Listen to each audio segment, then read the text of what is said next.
Good morning everyone.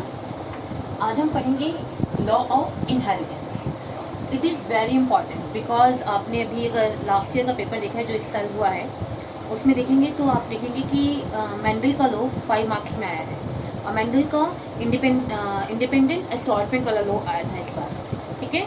लेकिन इसके main 3 law है और आपको तीनों लॉ मैं पढ़ाऊंगी और तीनों में से कोई भी लॉ आ सकता है क्योंकि इस बार भी आया है, हमेशा कुछ ना कुछ आता है इस चैप्टर से, ठीक है। तो फर्स्ट हम पढ़ेंगे the interpretation of Mendel result. मैंने आपको कहा था कि मैंडल ने पी प्लांट लिया है और पी प्लांट के 7 डिफरेंट करेक्टर्स लिए हैं, ठीक है। और उसी बेसिस पर उसने जितने भी रिजल्ट्स निकाले हैं वो रिजल्ट बिल्कुल करेक्ट होते हैं हमारे बायोलॉजिकल वे में, कि जो हम कह रहे हैं इनहेरिटेंस की एक जनरेशन से दूसरी जनरेशन में ट्रांसफर हो रहे हैं। प्रिंसिपल ऑफ इनहेरिटेंस, इनहेरिटेंस का मतलब वही है कि एक जनरेशन से दूसरी जनरेशन में फैक्टर का या करेक्टर का ट्रांसफर होना। मेनली 3 मेन लॉ हैं, principle of dominance, principle of segregation या purity of gametes, principle of independent assortment. इस बार ये वाला लॉ आया था इंडिपेंडेंट असॉर्टमेंट। पहले हम पढ़ेंगे लॉ ऑफ इनहेरिटेंस। इनहेरिटेंस का मतलब मेन वही है कि फर्स्ट जनरेशन से नेक्स्ट जनरेशन में क्या हो रहा है, फैक्टर या करेक्टर का ट्रांसफर होना, उसके लिए टर्म यूज जाती है इनहेरिटेंस। लेकिन हमारे जो मेंडल थे उन्होंने मैथमेटिक्स एंड स्टैटिक्स का भी बहुत ख्याल रखा और उस बेसिस पे अपने सारे रिजल्ट को रिप्रेजेंट किया था, जिसकी वजह से पहले तो उन्हें उन चीज़ों के लिए कामयाबी नहीं मिली या उन्हें वो नाम नहीं मिला, लेकिन जैसे जैसे अदर साइंटिस्ट आए और उन्होंने अपने रिजल्ट निकाले और उनके रिजल्ट मैच कर रहे थे मैंडल के रिजल्ट से, जबकि मैंडल ने बहुत पहले वो रिजल्ट निकाल दिए थे और जो हमारे नए साइंटिस्ट आए उन्होंने वो रिजल्ट बाद में निकाले, तो इसलिए फिर उनको महत्वता मिलनी स्टार्ट हुई। Mendel investigation into inheritance pattern. It was for the first time that statistical analysis and mathematical logic were applied to problem in biology.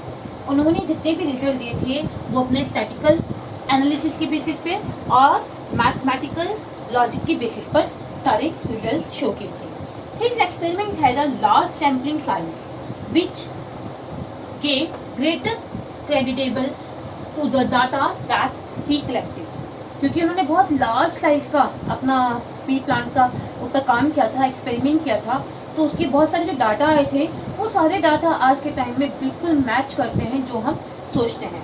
कार्डन pea plant that were manifested as 2 opposing trait, tall and dwarf, yellow and green seed. बहुत सारे character लेते, मैंने आपको 7 characters बताए हैं, ठीक है। तो उस बेसिस पर उन्होंने पूरा अपना रिजल्ट शो किया था। तो पहले हम पढ़ेंगे आज प्रिंसिपल ऑफ डोमिनेंस या इनहेरिटेंस ऑफ वन जीन, या इसको मोनोहाइब्रिड भी कहा जाता है। क्या कहते हैं इसको? मोनोहाइब्रिड। मोनोहाइब्रिड क्यों कहा गया है? क्योंकि यहाँ पर सिंगल करेक्टर को लेकर 2 डिफरेंट ब्रीड के सिंगल करेक्टर को लेकर क्या किया गया है, क्रॉस कराया गया है, इसलिए इसका नाम दिया गया है monohybrid. For example toll and dwarf, plant है, सॉरी पी प्लांट है, पी प्लांट का एक टॉल प्लांट लिया उन्होंने, एक ड्वार्फ, तो एक सिंगल करेक्टर लिया ना, मतलब हाइट को लेकर उन्होंने कम किया, तो वो सिंगल करेक्टर क्या है, हाइट। एक प्लांट की हाइट ज्यादा है, एक प्लांट की हाइट कम है, ठीक है।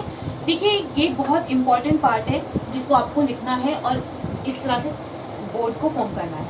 देखिए फिनोटाइप एंड जीनोटाइप बहुत इंपॉर्टेंट है, आप ध्यान रखिएगा। फिनोटाइप जो जिसे हम देख सकते हैं, जो प्लांट अगर मान लीजिए आपके पास 2 पी प्लांट है, एक साइज में बड़ा है एक साइज में छोटा है, तो वो हमें दिख रहा है, उसके लिए हम टर्म यूज करते हैं फिनोटाइप। और जीनोटाइप का मतलब होता है जेनेटिक लेवल उसका क्या है वो हमें नहीं दिख रहा, लेकिन अगर हम उसको देखेंगे इन द सेंस जब हम एक्सपेरिमेंटली करेंगे तब हमें पता चलेगा कि उसको जीनोटाइप क्या है, जैसे कि मैं आपको यहाँ पर समझाऊंगी, ठीक है। तो फिनोटाइप लिख रही हमें कैसे दिख रहा है, एक प्लांट टॉल और दूसरा प्लांट कैसे दिख रहा है, ड्वार्फ। डोमिनेंट करेक्टर को ऑलवेज हम कैपिटल लेटर से लिखते हैं और रिसेसिव करेक्टर को हम ऑलवेज स्मॉल लेटर से लिखते हैं। जैसे कि टॉल का फर्स्ट कैपिटल लेटर टी है, उसी के बेसिस पे उन्होंने टी, क्योंकि मैंने आपको बताया था एलीज पेयर में, ठीक है। ड्वार्फ को इसी डोमिनेंस की करेक्टर के स्मॉल पार्ट में लिया जाता है, यहाँ पर भी मतलब टी ही लिया जाएगा, लेकिन यहाँ पे क्योंकि डोमिनेंट ये है तो इसको कैपिटल में लिया और इसको स्मॉल में, जबकि यहाँ पर फर्स्ट लेटर क्या है, डी है, लेकिन हम वही करेक्टर लेते हैं जो डोमिनेंट का होता है। तो डोमिनेंट का फर्स्ट करेक्टर क्या है, टी है, इसलिए हमने टी लिया, इधर स्मॉल टी लिया, क्योंकि ये रिसेसिव है, ये डोमिनेंट है, ठीक है। एक टर्म और है प्योर लाइन, और ये आपको हमेशा याद रखनी है। प्योर का मतलब जिसमें कोई मिलावट ना हो। आपने देखा दोनों जो यहाँ पर जीन है कैसी है, टॉल है। यहाँ पर जो दोनों जीन है कैसी है, स्मॉल कैरेक्टर है, मतलब रिसेसिव है, स्मॉल टी है। ठीक है, तो इट मीन्स क्या है, ये प्योर ब्रीड है, इसमें कोई मिलावट कोई मिक्सिंग नहीं है। ठीक है, तो ये फिनोटिपिक हो गया, ये जीनोटिपिक हो गया। सबसे पहले गैमेट की फॉर्मेशन होती है, कैपिटल टी, स्मॉल टी, फिर क्रॉस होगा। ये कैपिटल टी इसके साथ भी क्रॉस करेगा, ये कैपिटल टी इसके साथ भी क्रॉस करेगा, सेम ये कैपिटल टी इसके साथ क्रॉस करेगा, ये कैपिटल टी इसके साथ क्रॉस करेगा। जब क्रॉस करेगा तो capital T small T, capital T small T, capital T small T, capital T small T. मतलब देखने में हमें सारे प्लांट कैसे लगेंगे, टॉल लगेंगे। क्यों? क्योंकि टी कैपिटल है ना सबके साथ, और जो कैपिटल यहाँ पर प्रेजेंट है तो वही अपने आप को शो करेगा। डोमिनेंट एंड रिसेसिव का मतलब है कि एक बहुत ज्यादा ताकतवर है और दूसरा क्या है, वीक है, उसके सामने कमजोर है। ठीक है, और आप देखेंगे जब भी हम कोई जीन लेते हैं तो उसकी अल्टरनेटिव जीन वहां पर जरूर प्रेजेंट होगी, क्योंकि जीन एक पेयर में प्रेजेंट होती है। ठीक है, इसलिए डोमिनेंट कैरेक्टर टॉल है तो सारे प्लांट्स हमें कैसे नजर आएंगे, टॉल नजर आएंगे। इसको हम बोलते हैं F1 जनरेशन। F की फुल फॉर्म है फिलैल।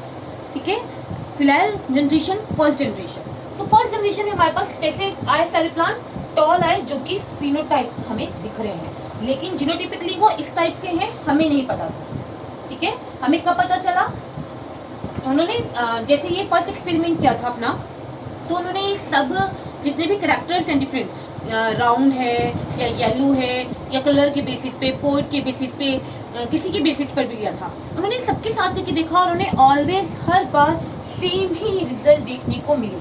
उन्होंने 7 डिफरेंट कैरेक्टर्स लिए थे, उन्होंने 7 के 7 डिफरेंट कैरेक्टर के थ्रू इस प्रोसेस को करके देखा और उन्होंने F1 जनरेशन में ऑलवेज डोमिनेंट कैरेक्टर को ही यहाँ पर देखने को उन्हें मिला। अब उन्होंने क्या किया, ये जो डोमिनेंट कैरेक्टर्स आए, उन्होंने कहा इन्हें आपस में हम क्या कराते हैं, क्रॉस कराते हैं। देखिए, उन्होंने फर्दर जो उनके पास F1 जनरेशन में पेरेंट सेल्स आई, उनको आपस में क्रॉस कराया।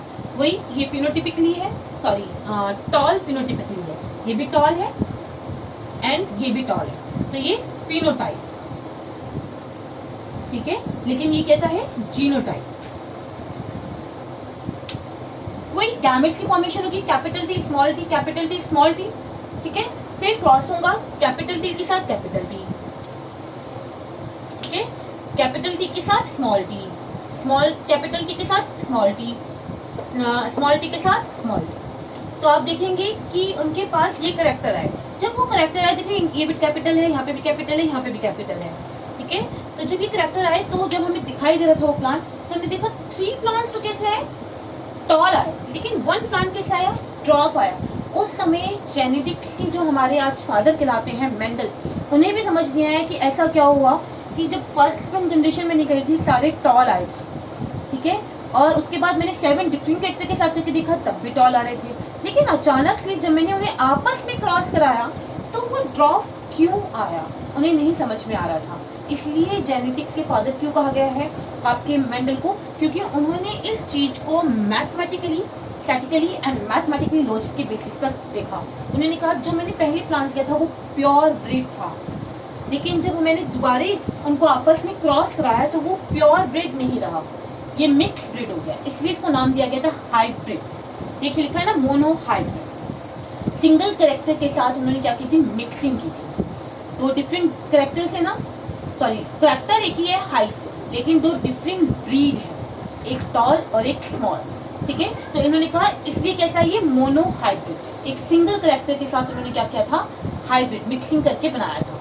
तो उन्होंने देखा क्योंकि उसके जीनोटिपिकली क्या है, चेंज है। अगर हम किसी भी तरीके से इस चीज को करके देखेंगे मैथमेटिकली भी, तो आप देखेंगे कि ऑलवेज एक कैपिटल मतलब प्योर ब्रीड आएगी, कैपिटल की, टॉल की, एक प्योर ब्रीड आएगी रिसेसिव की मतलब ड्रॉप की, और 2 फर्दर कैसी ब्रीड आएंगी, मिक्स ब्रीड आएंगी ऑलवेज। उन्होंने ये कैरेक्टर दोबारा से 7 कैरेक्टर के साथ करके देखा और उन्हें अगेन यही रिजल्ट मिले, जिसको उन्होंने मैथमेटिकली बेस में समझाया कि ये प्योर ब्रीड था और ये आपका मिक्स ब्रीड था, जिसकी वजह से 3:1 या आप इसको ये तो फिनोटिपिकली रेशियो हो गई क्योंकि हमें दिख रही है तो 3 टॉल है और 1 रिसेसिव है, लेकिन जीनोटिपिकली एक प्योर ब्रीड है टॉल की, एक प्योर ब्रीड है रिसेसिव की, और 2 कैसी ब्रीड है, मिक्स ब्रीड है। देखिए इस चीज को उन्होंने एक साइंटिस्ट थे हमारे, रेग्नॉल्ड सी प्यूनेट, उन्होंने इसको एक बॉक्स, स्क्वायर बॉक्स के फॉर्म में समझाया था, जिसके बेस पे इसको प्यूनेट स्क्वायर भी कहा जाता है। आपको एग्जाम में आप चाहें तो इसकी फॉर्म में बता सकते हैं, ठीक है। इसमें वही है, टॉल लिया, एक तरफ ड्रॉप लिया, टॉल में डबल टी, जीन लेनी है हमें पेयर में, स्मॉल टी, वही gametes, T small T, square बनाया, इसके साथ इसके साथ कराई ये बना, इसके साथ इसकी कराई ये बना, इसके साथ कराई ये बना, इसके साथ कराई ये बना। तो ऑलवेज टॉल, अगर हम इसकी अलग चेंज कर दें, चेंज इन द सेंस यहाँ पर क्या कर दें, यहाँ टॉल कर दें, capital T small T, capital T small T, capital T small T, हाँ देखिए capital T small T, capital T small T. तो आप देखेंगे इसके साथ कराएंगे तो capital T small, capital T small T, और यहाँ ले लो स्मॉल टी, ठीक है। तो ये आपका F2 जनरेशन आ जाएगा। तो इसको हम इस फॉर्म में भी दिखा सकते हैं, इस फॉर्म में भी दिखा सकते हैं। नॉर्मली जब हम लॉ ऑफ डोमिनेंस या मोनोहाइब्रिड की बात करते हैं, इनहेरिटेंस ऑफ वन जीन की बात करते हैं, तो हम नॉर्मली इस फॉर्म में दिखाते हैं। जब मैं अभी आपको आगे और बताऊंगी, जब हम डाई हाइब्रिड लेंगे, ठीक है, तब हम स्क्वायर बोर्ड की फॉर्मेशन करते हैं, यूनिट ऑफ स्क्वायर की फॉर्मेशन करते हैं। समटाइम सिर्फ इसका फुल नेम पूछ लिया जाता है, जिनका नाम है RC प्यूनेट, मतलब रेग्नॉल्ड सी प्यूनेट, या मेंडल का फुल नेम पूछ लिया जाता है, जॉर्ज जॉन मेंडल, ठीक है। Thank you class.